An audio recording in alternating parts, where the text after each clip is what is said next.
టీసాట్ ప్రేక్షకులు అండ్ పోటీ పరీక్షలు ప్రిపేర్ అవుతున్న అభ్యర్థులు ఈరోజు మనం జూలై సంబంధించినటువంటి awards, summits and meetings, indexes ఈ మంత్లీ కరెంట్ అఫైర్స్లో ఈ టాపిక్ను ఈ ఎపిసోడ్లో డిస్కస్ చేయబోతున్నాం. సో ఫస్ట్ ఆఫ్ ఆల్ వచ్చి ఈ ఎపిసోడ్లో topic Olympic order award. So that prestigious award every year announced by IOC. యాక్చువల్గా దీన్ని 1970 సంవత్సరం నుంచి మనకు ఐఓసి అంటే ఇంటర్నేషనల్ ఒలింపిక్ కమిటీ అనేది అందజేస్తుంది. So international Olympic committee president వచ్చేసి ప్రస్తుతం మనకు థామస్ బాచ్ ఉన్నాడు. సో థామస్ బాచ్ జర్మనీ దేశానికి చెందినటువంటి మాజీ ఫెన్సర్. సో ఒలింపిక్స్లో ఆయన కాంస్య పతక గ్రహీత కూడా. అండ్ ఇక మన దేశానికి వచ్చేసి అంటే ఇప్పుడు ప్రపంచంలో ఐఓసి ఉందనుకోండి, దాని కింద ఒక్కొక్క దేశానికి ఒక్కొక్క ఒలింపిక్ అసోసియేషన్ ఉంటుంది. ఇండియాలో దాన్ని ఏమైనా ఐఓఏ అని పిలుస్తాం, అంటే ఇండియన్ ఒలింపిక్ అసోసియేషన్. సో ప్రస్తుతం మన ఇండియన్ ఒలింపిక్ అసోసియేషన్ అధ్యక్షుడు వచ్చేసి సో ప్రెసిడెంట్ పిటి ఉషా ఉన్నారు. ఈమె మాజీ ఒలింపియన్ అండ్ 4 సార్లు భారత్ నుంచి ఒలింపిక్ నుంచి పాల్గొన్న వ్యక్తి. ఈమె కేరళలోని పయోలి అనే ప్రాంతానికి చెందిన వ్యక్తి కాబట్టి ఈమెనే పయోలి ఎక్స్ప్రెస్ అని కూడా పిలుస్తారు. ఇక పారా ఒలింపిక్స్కి వచ్చేసి మనకు ఇండియన్ పారాలింపిక్ అసోసియేషన్ ఉంటుంది. సో ప్రస్తుతం దీనికి ప్రెసిడెంట్ వచ్చేసి దీపా మాలిక్ పనిచేస్తున్నారు. సో ఈ ఐఓసి అందించినటువంటి ఒలింపిక్ ఆర్డర్ వచ్చి అభినవ్ బింద్రాకు వచ్చింది. Who is Abhinav Bindra? So Abhinav Bindra 2008 Beijing ఒలింపిక్స్లో మనకి స్వర్ణ పతక గ్రహీత షూటింగ్లో. ఏ క్రీడ? షూటింగ్. సో యాక్చువల్గా మనకు భారత్ 1900 సంవత్సరంలో ఫస్ట్ ఒలింపిక్స్లో పాల్గొంది. సో ఇండియా వచ్చేసి ఫస్ట్ పార్టిసిపేటెడ్ ఇన్ 1900 ప్యారిస్ ఒలింపిక్స్లో ఫస్ట్ టైం పాల్గొంది, ప్యారిస్ ఒలింపిక్స్లో. సో ఇది 2024 మళ్ళీ ప్యారిస్లో జరుగుతుంది. సో ప్యారిస్లో ఇప్పటిదాకా 3 సార్లు ఒలింపిక్స్ జరిగాయి. సో 1900, 1924, 2024. ఓకేనా? సో ఇండియా మాత్రం ఈ 2 ఒలింపిక్స్ అప్పటి ఇప్పటిదాకా అంటే 124 సంవత్సరాల ఒలింపిక్ చరిత్రలో సో ఇండియా వచ్చేసి మన కేవలం 2 గోల్డ్ మెడల్స్ మాత్రమే సాధించింది. అందులో అభినవ్ బింద్రా సాధించింది ఒకటైతే, మనకు 2021 టోక్యోలో నీరజ్ చోప్రా సాధించింది ఒకటి. 2 గోల్డ్ మెడల్స్ వచ్చినాయి. ఈ 2 గోల్డ్ మెడల్స్లో ఫస్ట్ గోల్డ్ మెడల్ పొందిన మొదటి భారతీయుడు అభినవ్ బింద్రా. సో ఆయన ఆ తర్వాత 2012 లండన్ ఒలింపిక్స్లో కూడా ప్రయత్నించినప్పటికీ బట్ ఆయన సాధించలేకపోయారు. ఆయనకి అవార్డు రావడం జరిగింది. ఈ ఒలింపిక్స్ వచ్చి 2024 ప్యారిస్లో జరుగుతున్నాయన్నా కదా. సో నెక్స్ట్ వచ్చేసి 2028 అమెరికాలోని లాస్ ఏంజల్స్ నగరంలో జరగబోతున్నాయి. అండ్ 2032 వచ్చేసి ఆస్ట్రేలియాకు చెందిన బ్రిస్బెయిన్ అనే నగరంలో జరగబోతున్నాయి. అండ్ తర్వాత 2036లో అహ్మదాబాద్ వేదికగా నిర్వహించాలని భారత్ ప్రయత్నిస్తుంది. సో ఇంకా ఫైనల్ కాలేదు. ఈ 2036 భారత్ ప్రయత్నం మాత్రమే. So next one world space award 2024. Space అంటే ఏంటి? అంతరిక్షం. ఈ అవార్డు వచ్చేసి చంద్రయాన్ 3 మిషన్ టీంకి వచ్చింది. అంటే చంద్రయాన్ 3 ప్రాజెక్టు చేపట్టిన టీం ఏదైతే ఉందో వాళ్ళకి రావడం జరిగింది. సో చంద్రయాన్, సో మనకు చంద్రయాన్ 1 అనేది 2008లో జరిగింది. చంద్రయాన్ 1 అనేది 2008 అక్టోబర్ 22 నాడు ప్రయోగించారు. సో యాక్చువల్గా దీన్ని దేనిగా PSLV C11 అనే వాహక నౌక ద్వారా దీన్ని ప్రయోగించడం జరిగింది. వాహక నౌక PSLV C11. ఓకే. సో ఇది లైఫ్ టైం 2 years. కానీ ఇది 2009 ఆగస్టు 28 రోజే మనకి పని చేయడం ఆగిపోయింది. అంటూ ఆ రకంగా చెప్పాలంటే ఇది ఫెయిల్ అయింది. ఇది చంద్రుడిపై నీటి జాడలు గుర్తుపట్టిన మొట్టమొదటి ఉపగ్రహంగా నిలిచింది. ఇది ఉపగ్రహం అంటే చంద్రుడు అనుకోండి, దీని కొంత ఎత్తులో ఉండి దానిపైన తిరుగుతూ ఫోటోలు తీస్తుంది అంతే. చంద్రయాన్ 1. ఇక చంద్రయాన్ 2, చంద్రయాన్ 3 ఉపగ్రహాలు కాదు, ల్యాండ్ అవుతాయి దానిపైన. అది మిగతా 2కి తేడా. చంద్రయాన్ 2. సో చంద్రయాన్ 1కి మిగతా దానికి డిఫరెన్స్ ఏంటి అంటే చంద్రయాన్ 1 ఒక ఉపగ్రహం అంటే చంద్రుడి పైన కొంత ఎత్తులో ఉండి కక్షలో తిరుగుతూ ఉంటుంది. కానీ చంద్రయాన్ 2, చంద్రయాన్ 3 2 కూడా ఏంటంటే ల్యాండర్స్, దానిపైన దిగుతాయి. చంద్రయాన్ 2ను మనకు 2019 జూలై 22న దీన్ని ప్రయోగించారు. శ్రీహరికోట అంతరిక్ష కేంద్రం నుంచే ప్రయోగించారు. ఇది మనకి 2019 సెప్టెంబర్ 6న ఇది క్రాష్ ల్యాండ్ అయింది. అంటే దాన్ని మనం దిగలేదు, ఫెయిల్ అయింది, క్రాష్ ల్యాండ్ అయింది. ఏదైతే క్రాష్ ల్యాండ్ అయిందో ఆ ప్రదేశాన్ని మనం ఏమంటామంటే తిరంగా పాయింట్ అని పిలుస్తాం. సో దీనిలో మనం విక్రమ్ అనే ఒక ల్యాండర్ని వాడినాం. అండ్ తర్వాత వచ్చేసి విక్రమ్ తర్వాత మనం ప్రజ్ఞాన్ అనే రోవర్ వాడినాం. ల్యాండర్ అంటే దానిపైన దిగడానికి సహాయం చేస్తుంది, రోవర్ అంటే కొద్ది దూరం సో వెళ్ళి మట్టి నమూనా సేకరించడానికి ట్రై చేస్తుంది. సో ఎప్పుడైతే దీన్ని ఫెయిల్ అయిందో దీని లోపాలు సవరించుకుంటూ సో యాక్చువల్గా దీన్ని ప్రయోగించడం కోసం ఉపయోగించిన వాహక నౌక ఏంటంటే సో LVM M1 అనే వాహక నౌకను ప్రయోగించిన. ఓకేనా. సో నెక్స్ట్ వన్ ఇక చంద్రయాన్ 3. సో చంద్రయాన్ 3 వచ్చేసి అది ఫెయిల్ అయింది కాబట్టి మళ్ళీ అదే ప్రదేశంలో దించడం కోసం ఇంకొక అప్డేటెడ్ వర్షన్ తీసుకొచ్చినాం. దీన్ని 2023 జూలై 14న సో దీన్ని ప్రయోగించారు. ఇది 2023 ఆగస్టు 23న ల్యాండ్ అయింది. చంద్రుడి దక్షిణ ధ్రువంపై ల్యాండ్ అయిన ప్రపంచంలో మొదటి దేశంగా భారత్కు ప్రత్యేకత వచ్చింది దీని ద్వారా. సో ఎక్కడైతే ఇది ల్యాండ్ అయిందో దాన్ని ఏమంటామంటే శివశక్తి పాయింట్ అంటాం. సో దీనిలో కూడా మనకి విక్రమ్ ల్యాండర్ అండ్ ప్రజ్ఞాన్ రోవర్ను ఉపయోగించడం జరిగింది. ఇలా చంద్రుడి దక్షిణ ధ్రువంపై ల్యాండ్ కావడంలో కీలక పాత్ర పోషించినటువంటి ఈ టోటల్ ప్రాజెక్టు టీం ఏదైతే ఉందో వాళ్ళకు వరల్డ్ స్పేస్ అవార్డ్ 2024 ప్రకటించడం జరిగింది. And next one international championship in Russia. So actually ఏంటంటే ఇది ఒక శాండ్ ఆర్ట్ ఓకేనా, మట్టితో రకరకాల సో కట్టడం అనేది దీని ప్రత్యేకత అన్నమాట. ఓకేనా. సో అంతర్జాతీయ శాండ్ ఆర్ట్ ఫెస్టివల్ వచ్చి మనకు రష్యాలో జరిగినాయి. దీనిలో ఒడిషాకు చెందినటువంటి సో శాండ్ ఆర్టిస్ట్ ఎవరైతే ఉన్నారో సుదర్శన్ పట్నాయక్, సో ఆయనకి దీనిలో గోల్డ్ మెడల్ రావడం జరిగింది. IMO award for exceptional bravery at sea 2024. Okay. So ఇక్కడ ఏంటి IMO. సో ఫస్ట్ అయితే మన IMO అంటే ఏంటో చూద్దాం. ఇది ఇంటర్నేషనల్ మ్యారిటైమ్ ఆర్గనైజేషన్. సో దీన్నే మనకు అంతర్జాతీయ సముద్రయాన సంస్థగా చెప్తూ ఉంటాం. సో దీని హెడ్ క్వార్టర్ వచ్చి లండన్లో ఉంది. సో వీళ్ళు ఎవ్రీ ఇయర్ అవార్డు ఇస్తుంటారు. 2024 గాను భారత నౌకా దళానికి చెందినటువంటి so captain Brijesh Nambiar and the crew వీళ్ళకి వచ్చింది. అండ్ తర్వాత మార్షల్ ఐలాండ్లో పనిచేస్తున్నటువంటి భారతీయులు కూడా ఉన్నారు. So captain Avinash and crew ఎవరైతే ఉన్నారో వాళ్ళు కూడా మార్షల్ ఐలాండ్లో బ్రేవరీ కార్యక్రమాలు చేసినందుకని వచ్చింది. Chevalier de la Legion d'Honneur award by France. So Roshni Nadar Malhotra. So ఎవరు రోష్నాడల్ మల్హోత్రా అంటే present HCL chairman Roshni Nadar Malhotra. So ఏంటి అసలు HCL అంటే హిందుస్థాన్ కంప్యూటర్స్ లిమిటెడ్ అంటాం. సో SCL అంటే so that is Hindustan computers లిమిటెడ్ని మనకి 1976లో స్థాపించారు. సో దీన్ని స్థాపించిన వ్యక్తి శివ్ నాడార్. ఆ శివ్ నాడార్ ఏకైక కూతురే మనకు సో రోహిణి నాడార్ మల్హోత్రా. ఓకేనా. సో ప్రజెంట్ ఆమె చైర్మన్గా ఉన్నారు. అండ్ హిందుస్థాన్ కంప్యూటర్స్ లిమిటెడ్ వచ్చేసి హెడ్ క్వార్టర్ సో మనకి ఉత్తరప్రదేశ్లోని నోయిడా ప్రాంతంలో ఉంది. గ్రేటర్ నోయిడా అంటాం. ఆ ప్రాంతంలో దీని ప్రధాన కార్యాలయం ఉంది. ఇది ఫ్రాన్స్ వాళ్ళు ఇచ్చే అత్యున్నత పురస్కారం. మన దగ్గర పద్మశ్రీ, పద్మభూషణ్, పద్మవిభూషణ్, భారతరత్న ఈ విధంగా ఇస్తామో అక్కడ కూడా ఇలాంటి అవార్డ్స్ ఇస్తూ ఉంటారు. And next one golden peacock award for safety excellence. So L&T metro rail Hyderabad. So యాక్చువల్గా హైదరాబాద్ మెట్రో ఏదైతే ఉందో 2017 సో నవంబర్ 25న ప్రారంభం కావడం జరిగింది. సో నవంబర్ 25న దీన్ని అప్పటి ప్రధాని అండ్ ప్రస్తుత ప్రధాని ఎవరైతే ఉన్నారో సో నరేంద్ర మోడీ దీన్ని ప్రారంభించారు. సో దేశంలో మనకి మెట్రో అనేది సుమారు 8 నగరాల్లో ఉంది. సో దేశంలో అత్యధిక దూరం ప్రయాణించే మెట్రో ఢిల్లీ మెట్రో.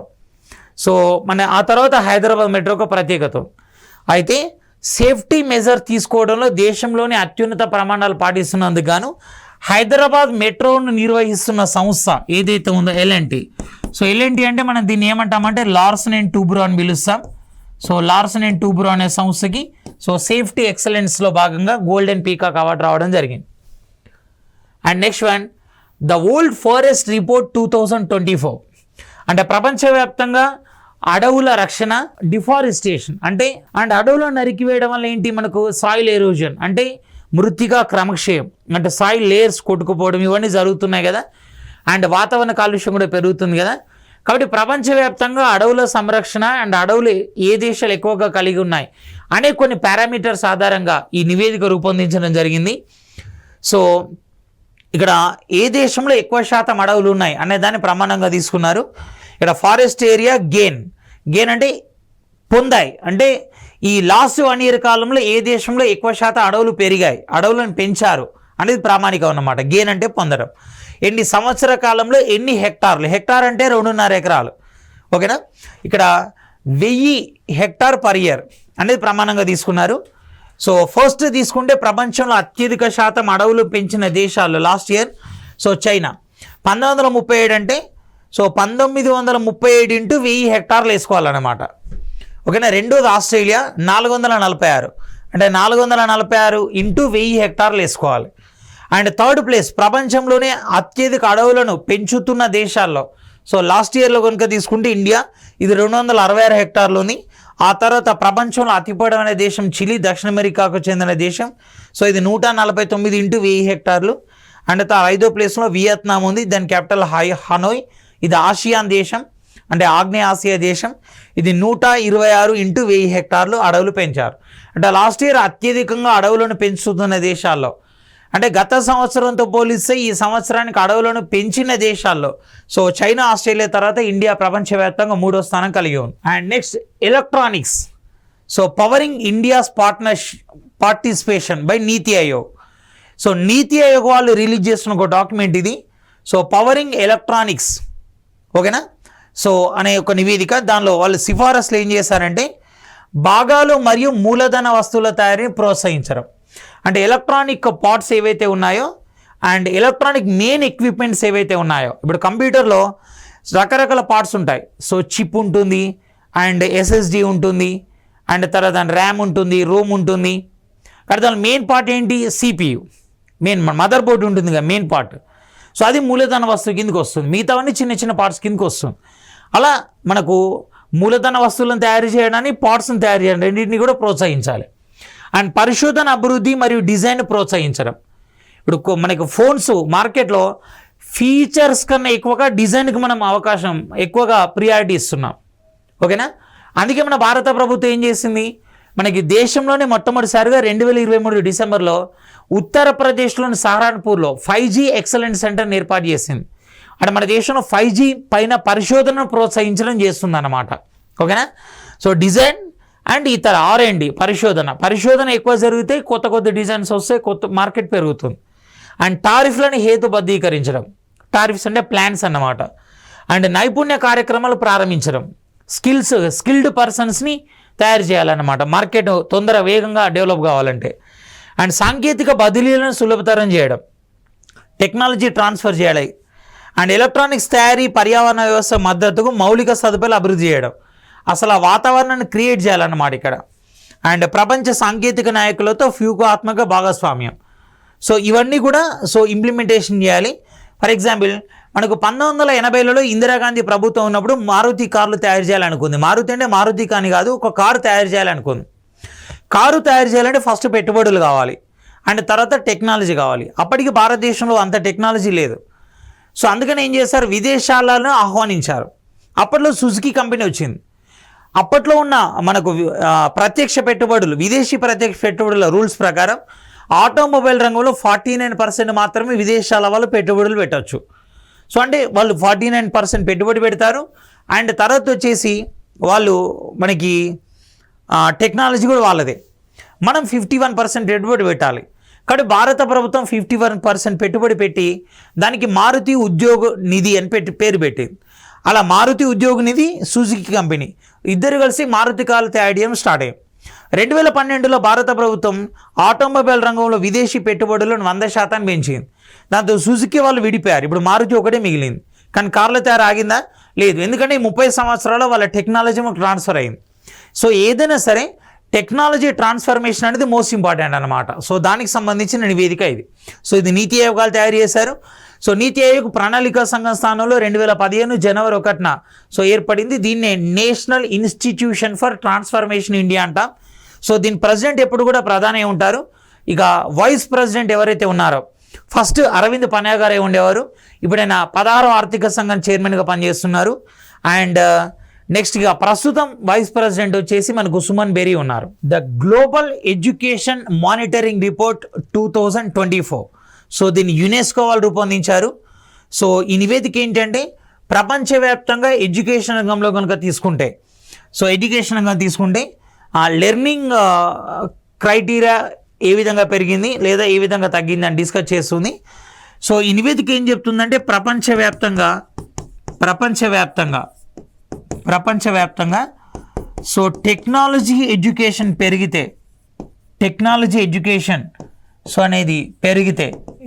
అనేది పెరిగితే సో బేసిక్ లెర్నింగ్ ఏదైతే ఉందో బేసిక్ లెర్నింగ్ అండ్ స్కిల్స్ అనేవి ప్రపంచవ్యాప్తంగా సో తగ్గుతూ వస్తున్నాయి. సో భారత్లో ఇవి మరింత ప్రమాదకర స్థాయిలో తగ్గుతున్నాయని నివేదిక డిస్కస్ చేస్తుంది. 2023లో 16 లక్షల మంది భారతీయుల పిల్లలకు వైరల్ వ్యాక్సిన్ కోల్పోయారు. So WHO UNICEF report. So UNICEF ఇది పిల్లలకు సంబంధించిన సంస్థ. ఇది న్యూయార్క్ కేంద్రంగా పనిచేస్తుంది. సో దీన్ని మనం ఏమంటామంటే యునైటెడ్ నేషన్ చిల్డ్రన్ ఫండ్ అంటున్నాం. యాక్చువల్గా దీని పూర్తి పేరు ఏంటంటే United Nation International Children's Emergency Fund అంటున్నాం. సో కానీ సింపుల్గా దీన్ని United Nation Children Fund so అని కూడా పిలవచ్చు. సో ఇది న్యూయార్క్లో ఉంది. దీని ప్రధాన కార్యాలయం వచ్చేసి ప్రస్తుతం దీని డైరెక్టర్గా క్యాథరిన్ ఎం రసెల్ పనిచేస్తున్నారు. సో ఇది చిన్నపిల్లలకు సంబంధించిన ఎడ్యుకేషన్ అండ్ చిన్నపిల్లలకు సంబంధించిన రైట్స్, అంటే వాళ్ళు బాల కార్మికులుగా పనిచేయకుండా వాళ్ళు ఇల్లీగల్ హ్యూమన్ ట్రాఫికింగ్ గురి కాకుండా కాపాడడం అండ్ వాళ్ళకి సంబంధించిన హెల్త్, ఇవన్నీ ఇది చేస్తూ మనకు ప్రపంచంలో హెల్త్కి సంబంధించిన యాక్టివిటీ చేసే సంస్థ WHO, అంటే వరల్డ్ హెల్త్ ఆర్గనైజేషన్ జెనీవాలో ఉంది. సో దీని డైరెక్టర్గా టెడ్రాస్ ఆధారం పనిచేస్తున్నారు. ఈ ఇద్దరు సంయుక్త నివేదిక ఏం చెప్తుందంటే సో 2023 రిపోర్ట్ 2023 జనవరి నుంచి డిసెంబర్ వరకు తీసుకుంటే 16 లక్షల మంది పిల్లలు వైరస్ వ్యాక్సిన్ సకాలంలో పొందలేకపోయారు. అంటే భారతదేశంలో ఇంకా వ్యాక్సినేషన్ ప్రోగ్రామ్ అనేది ప్రాపర్గా లేదు అని చెప్తున్నారు. అంటే మనకు నేషనల్ వ్యాక్సినేషన్ ప్రోగ్రామ్ అనేది అన్ని వర్గాల పిల్లలకు సమానంగా అందట్లేదని. నేషనల్ వ్యాక్సినేషన్లో పల్స్ పోలియో మాత్రం సమానంగా అందుతుంది అందరికీ, దానిలో ప్రాబ్లం ఏం లేదు. కానీ ఇతర వ్యాక్సిన్లు వచ్చేప్పటికి మాత్రం సో పోలియో వ్యాక్సిన్కు ఉన్నంత ప్రజాదరణ అండ్ పాపులారిటీ దానికి లేదు. అండ్ ప్రభుత్వాలు కూడా మిగతా వ్యాక్సిన్ అందించడంలో అంత ఉత్సాహం చూపించట్లేదు అని వేదిక సారాంశం. సో నెక్స్ట్ వన్ వచ్చేసి cost of living city rankings 2024. So ఇక్కడ ఇష్యూ ఏంటంటే కాస్ట్ ఆఫ్ లివింగ్ పరంగా, కాస్ట్ ఆఫ్ లివింగ్ అంటే ఏంటి? జీవన వ్యయం ఆధారంగా నివేదిక రూపొందించడం జరిగింది. అంటే ఎక్కడైతే ఎక్కువ జీవన వ్యయం ఉంటుందో వాళ్ళకి ఫస్ట్ ర్యాంక్ ఇచ్చారు, ఎక్కడైతే తక్కువ జీవన వ్యయం ఉంటుందో వాళ్ళకి లాస్ట్ ర్యాంక్ ఇవ్వడం జరిగిందన్నమాట. ఓకేనా? So cost of living index.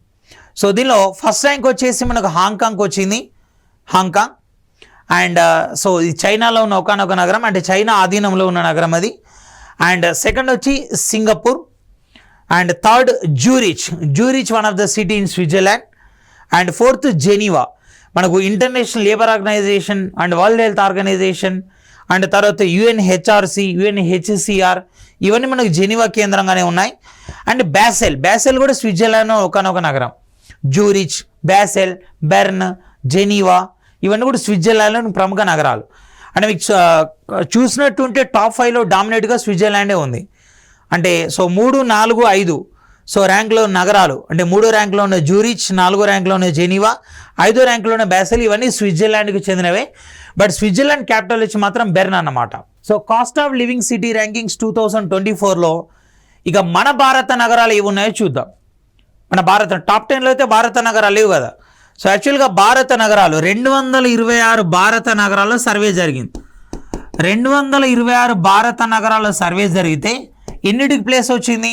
So just 5 సిటీస్కి place వచ్చింది. అవి ర్యాంక్ ఎంత వచ్చినాయో చూద్దాం. సో ప్రపంచంలో 136 అండ్ భారత్కి వచ్చి ఫస్ట్ అన్నమాట. సో ఇండియాలో ఫస్ట్, ప్రపంచంలో అయితే 136 ముంబై. సో మహారాష్ట్ర రాజధాని అండ్ దేశ ఆర్థిక రాజధాని. బీసీసీఐ ప్రధాన కార్యాలయం కూడా అక్కడే ఉంది. ఆర్బీఐ హెడ్ క్వార్టర్ కూడా అక్కడే ఉంది. అండ్ మన దేశంలో అత్యధిక జనాభా నగరం మనకు 2011 జనాభా లెక్కల ప్రకారం ఎక్కడైతే 1 లక్ష ప్లస్ జనాభా ఉంటుందో దాన్ని నగరం అంటాం. 10 లక్షల ప్లస్ ఉంటుందో మెట్రో నగరం అంటాం. 50 లక్షల ప్లస్ ఉంటుందో మెగా సిటీ అంటాం. 1 కోటి అంతకన్నా ఎక్కువ ఉంటే దాన్ని కాస్మోపాలిటన్ సిటీ విశ్వనగరం అంటాం అన్నమాట. సో ముంబై. అండ్ 165వ స్థానం వచ్చి ఢిల్లీ ఉంది. అండ్ 189వ స్థానం వచ్చి చెన్నై ఉంది. అండ్ 195వ స్థానం బెంగళూరు ఉంది. అండ్ 202 హైదరాబాద్ అన్నమాట. అంటే ర్యాంకింగ్ పెరుగుతున్న కొద్దీ జీవన వ్యయం తగ్గుతుంది అని అర్థమవుతుందా?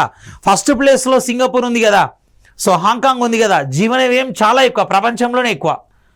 సో మన దేశంలో ఫస్ట్ ప్రపంచంలో 136. మన దేశంలో జీవన వ్యయం ఎక్కువగా ఉన్నది ముంబై, కానీ ప్రపంచంలో తీసుకుంటే మాత్రం 136. హైదరాబాద్ సో మన దేశంలో 5వ స్థానంలో ఉంది జీవన వ్యయం ఎక్కువగా ఉన్న నగరాల్లో, కానీ ప్రపంచంలో మాత్రం 202 నగరం. Okay, so next one, artificial intelligence preparedness index 2024. So artificial intelligence అంటే దీన్ని మనం కృత్రిమ మేధ అని పిలుస్తున్నాం.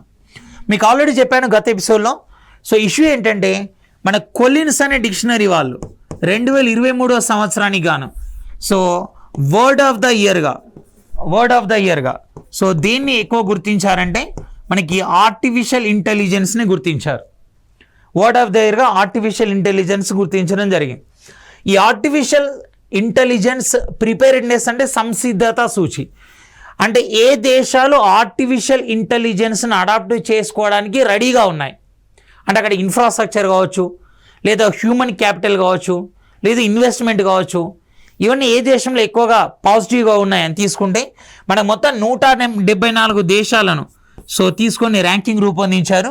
దీన్ని ర్యాంకింగ్ ఇచ్చింది ఏంటంటే IMF అన్నమాట. IMF అంటే దాన్ని ఇంటర్నేషనల్ మానిటరీ ఫండ్ అంట.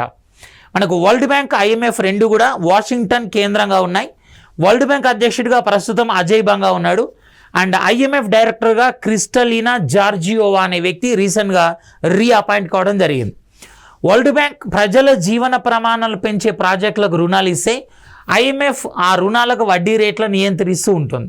ఈ రెండు కూడా బ్రిటన్ వుడ్స్ అనే సమావేశంలో జరిగిన చర్చల ఆధారంగా ఏర్పడ్డాయి కాబట్టి వీటినే బ్రిటన్ వుడ్స్ కవలలు అని కూడా పిలుస్తామన్నమాట. ఓకేనా? ఇక ఈ 174 దేశాలను తీసుకొని రూపొందించిన జాబితాలో ఫస్ట్ ప్లేస్లో మనకు సింగపూర్ ఉంది. ఇది 0.800. అంటే ఇక్కడ ఇష్యూ ఏంటంటే 0 నుంచి 1 స్కోర్ ఆధారంగా జాబితా రూపొందించారు. 0 నుంచి 1 స్కోర్ ఆధారంగా. ఓకేనా? అంటే ఏ దేశం అయితే 1కి దగ్గరగా ఉంటుందో బెస్ట్ అన్నమాట, 0కు దగ్గరగా ఉందో వరెస్ట్ అన్నమాట. ఓకేనా? సో ఇది ఇష్యూ. సో ఇది 0.800 అంటే 0.999 దాటితే 1 వస్తుంది. అంటే ఇక్కడ ద బెస్ట్ 2 డెన్మార్క్, 3 USA. దీనిలో ఇండియా వచ్చేసి 70 ప్లేస్లో ఉంది 0.49 స్కోర్తో. ఇక 174వ ర్యాంక్లో సౌత్ సూడాన్ ఉంది.